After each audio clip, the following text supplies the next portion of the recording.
வணக்கம் மக்களே, மீண்டும் ஒரு பதிவு. இந்த பதிவில் நம்ம பார்க்க போகிறது தந்தி டிவியின் தரமான சம்பவம். நம்ம கம்பெனி தான். ஆமாம் வேற லெவலில் ஒரு சம்பவம் பண்ணியிருக்காங்க.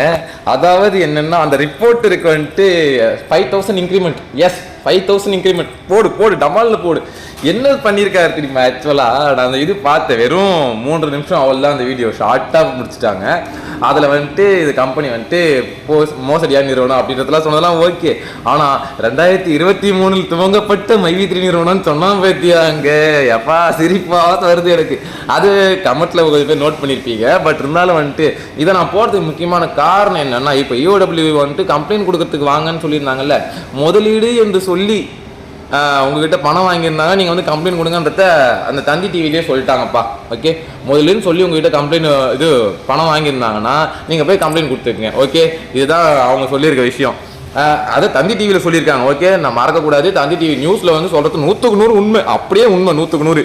இதில் வந்துட்டு நம்ம இப்போ பார்க்க போகிறதெல்லாம் நீங்கள், அதாவது என்னோட சேர்ந்த என்ன மாதிரி இருக்க நீங்கள் மக்கள், இந்த 1 வருஷமாக பேமெண்ட்டே எடுக்காது என்னோட மக்கள், என் கூட வந்துட்டு இவ்வளோ நாள் கஷ்டப்பட்டு மன வருத்தத்தில் இருக்கக்கூடிய என்னோட மக்கள், என்னோட சேர்ந்து இருக்க சக உறுப்பினர்கள், ஓகே, இந்த கம்பெனி வரும் நம்பிக்கிட்டு இருக்கவங்க போட்ட கமெண்ட்டு என்னன்னா தாறுமாறு தக்காளி சோறு. அங்கே போய் கிட்டத்தட்ட 400 கமெண்ட் 500 கமெண்ட் இருக்கு. 35,000 வியூஸ் போயிருக்கு அந்த வீடியோ. 400 கமெண்ட் 500 கமெண்ட்டுக்கு மேலே இருக்கு. கமெண்ட்ஸ் எல்லாம் படித்து பாருங்களேன், உங்களுக்கு தெரியும். ஓகே, உலகத்திலே வேற எந்த கம்பெனிக்கும் இது கிடையாது. இதில் ஒருத்தர் போட்டிருந்தாருப்பா, அது என்னன்னா, உலகத்தில் முதல் முறையாக கம்ப்ளைண்ட்டுக்கு பிச்சை எடுக்கிறாங்க. கரெக்டாக போட்டிருந்தார். ஆக்சுவலாக இது அவர் EOW சொல்லல. ஸோ அவங்கள வந்து நம்ம தப்பாக எடுத்துக்கூடாது. அவங்களோட கடமையை கரெக்டாக செய்கிறாங்க. ஓகே, ஸோ மிச்சம் இருக்க எல்லாத்தையும் நீங்களே பாருங்கள் என்னென்ன கமெண்ட்ஸ்லாம் வந்திருக்குன்ட்டு. இதில் இந்த கமெண்ட்ஸ் போட்டவங்களுக்கு போயிட்டு அதில் ரிப்ளை போட்டிருக்கானுங்க, வேலை வெட்டி இல்லாதவனுங்க. அதையும் பார்த்தேன். அது ஒரு எப்படி நம்மளுக்கு தெரிஞ்ச அதே குறிப்பிட்ட சில சில்லற ஐடிகள் மட்டுமே. அவங்களாம் போயிட்டு ரிப்ளைவும் போட்டிருக்காங்க. ஓகேவா? ஆனால் அதுக்கு நம்ம ஆளுங்க எனக்கு தெரியும் மூட்டு போடான்ட்டாங்க. பார்க்கும் போதே வந்துட்டு எனக்கு செம்ம ஹாப்பி. காலையிலேயும் செம்ம ஹாப்பியான நியூஸ் எனக்கு, என்னை பொறுத்த வரைக்கும். ஏன்னா இந்த கம்பெனியை பற்றி நம்மளுக்கு தெரியும். ஓகே, வீணோ இதில் வந்துட்டு நேற்று ஒரு இஷ்யூ ஒன்று ஆச்சு. இதில் வந்துட்டு இந்த கம்பெனியை பற்றி சப்போர்ட் பண்ணதுக்காக வந்துட்டு 2 பேருக்கு ஃபோனை போட்டு நீங்கள் வாங்க வந்தே தீரணும், நான் பார்க்குறேன், நான் EOW வரேன், நீங்கள் வர தயாரா அப்படின்ட்டு சண்டை போட்டிருக்காங்க. இந்த சம்பவமும் நடந்திருக்கு. இது விளக்கமாக வந்துட்டு நம்ம அப்புறமா வீடியோ போடுவோம். ஓகேவா? ஸோ நிறைய விஷயம் வருது, நம்ம காதுக்கு நிறைய விஷயம் வந்துக்கிட்டு இருக்குது. தகவல், இந்த தகவல் எல்லாத்தையும் நம்ம சொல்ல வேணாம், சரி போனால் அப்போ விட்டு வச்சா.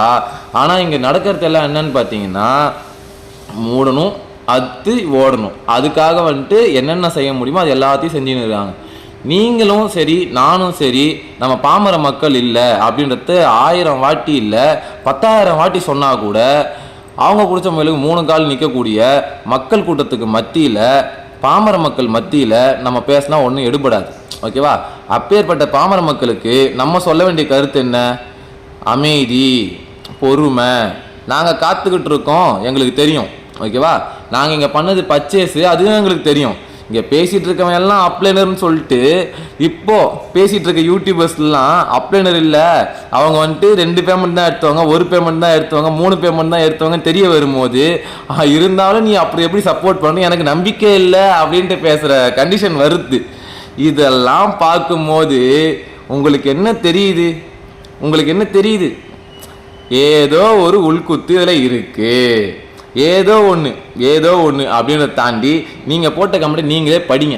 ஓகே, நான் சொல்கிறத கேட்டுக்கிட்டு அங்கே போட்டிருக்க கமெண்ட்ஸ்லாம் படித்து பாருங்கள், உங்களுக்கே தெரியும். ஏன்னா MD வெளியே வந்தது ஏன் போடல, MD ரிலாக்ஸேஷன் வாங்கினது ஏன் போடல, ரிலேஷன் பென்ஷன் அப்ளை பண்ணாங்களா இல்லையா, அதெல்லாம் ஏன் சொல்லலை, அப்புறம் வந்துட்டு 2190 கோடி திரும்ப கொடுத்தது ஏன் சொல்லலை, அதை பற்றி ஏன் பேச மாட்டீங்க அப்படின்றத கமெண்ட்ஸில் நீங்களே கேட்டிருக்கீங்க. இன்னமும் சொல்கிறேன், 2190 கோடி திரும்ப கொடுத்ததை பற்றி ஒரு மீடியாவும் பேசலை. இப்பயும் வந்து காவல்துறை வந்துட்டு அறிக்கை விட்டதை பேசிகிட்டு இருக்காங்க. அந்த அறிக்கையில் 2190 கோடி திரும்ப கொடுத்ததை பற்றி அவங்களும் எதுவும் சொல்லலை. ஏன்னா இந்த கம்பெனி உள்ள அமௌண்ட் திரும்ப கொடுத்துருக்காங்கன்னு சொல்லிட்டா, இது ஃபேக் கம்பெனி இத்தனை வருஷமாக சொல்லிட்டு இருந்தது எல்லாம் உடஞ்சி போயிடும். அதனால தான் எனக்கு நம்பிக்கை இருக்குது. என் நம்பிக்கை எவனாலையும் உடைக்க முடியாது. என் காசு, என் துட்டு, என் மணி, நான் எங்கே போகணும் நான் முடிவு பண்ணிக்கிறேன். மீண்டும் சந்திப்போம். போயிட்டு வரேன்.